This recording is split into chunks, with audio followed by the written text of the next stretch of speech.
It was 1968, and I was working with an improvisational theater group called The Committee, which was a satirical group from San Francisco. They had a production down here in LA. And Tommy Smothers came to see us. He was a big fan of The Committee, and he hired me because what we did not only as actors improvising, but we made up our own scenes, so we were writers as well. And he hired me and Carl Gottlieb, who was also a member of the company at the time, to work on a summer replacement show for the Smothers Brothers in 1968 called the Summer Brothers Smothers Show, hosted by Glenn Campbell. So we worked all summer, on the Glenn Campbell show, and then we were hired back for the fall of '68.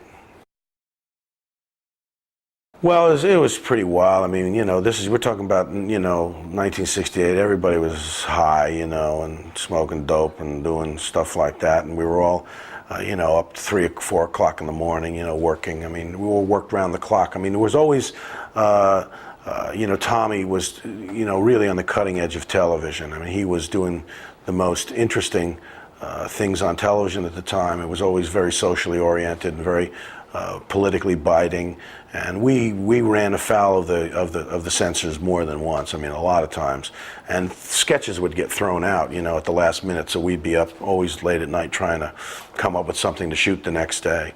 But it was a great writing staff. I mean, I was partnered with Steve Martin. We were the two youngest guys on the staff, and like I said, Carl Gottlieb and Mason Williams and Lorenzo Music, who was named Jerry Music at the time, who played Carlton, your doorman, on I guess it was Mary Tyler Moore's show, and also does the Garfield, voice of Garfield, and Maury Roman and Bob Einstein. Bob Einstein, who's Super Dave now, he was on the staff. It was pretty funny stuff going on.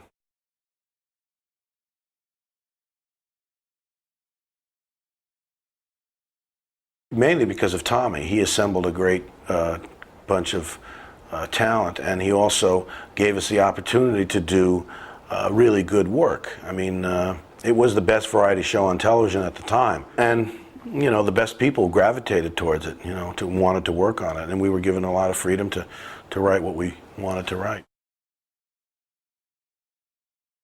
Yeah, we wrote together for a while. I mean, I kind of drifted around to different people in the office. We all kind of, overlapped each other and so on. But, I mean, we were kind of assigned together, I guess because we were the youngest.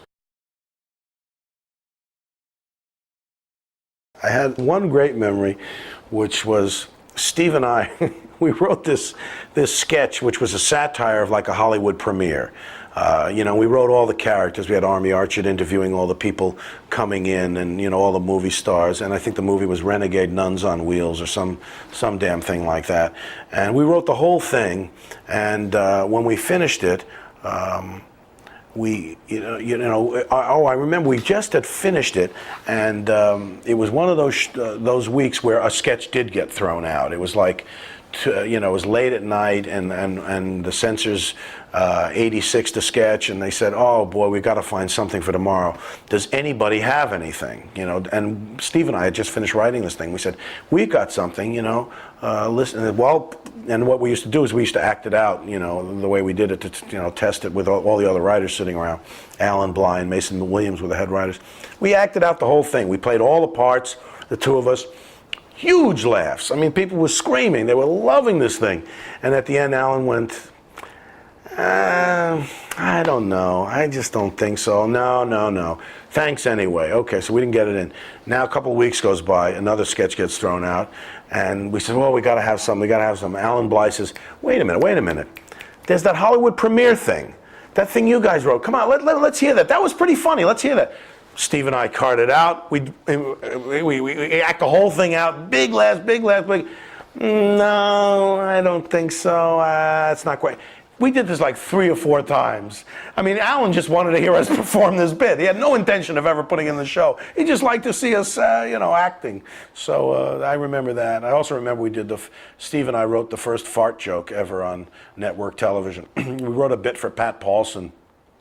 he played the president of the Acme Novelty Company, and he was out there demonstrating all the different, there was the hot gum, the pucker gum, the dribble glass, the soap that makes your face black, all those dopey novelty gags. And at one point he sits down and you hear this like this, and he goes, "Oh, great, somebody slipped a whoopee cushion in," and he gets up and there's nothing there, and it was like, it was a great joke.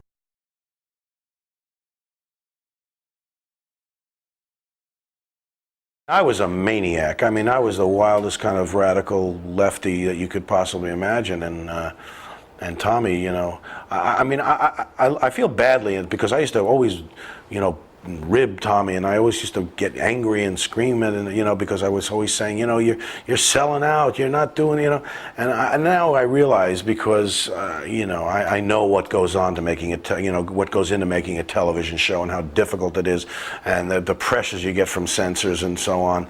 It's remarkable what he was able to do. It was really cutting edge. I mean, to this day, you don't see anything as biting and as tough edged as that show was.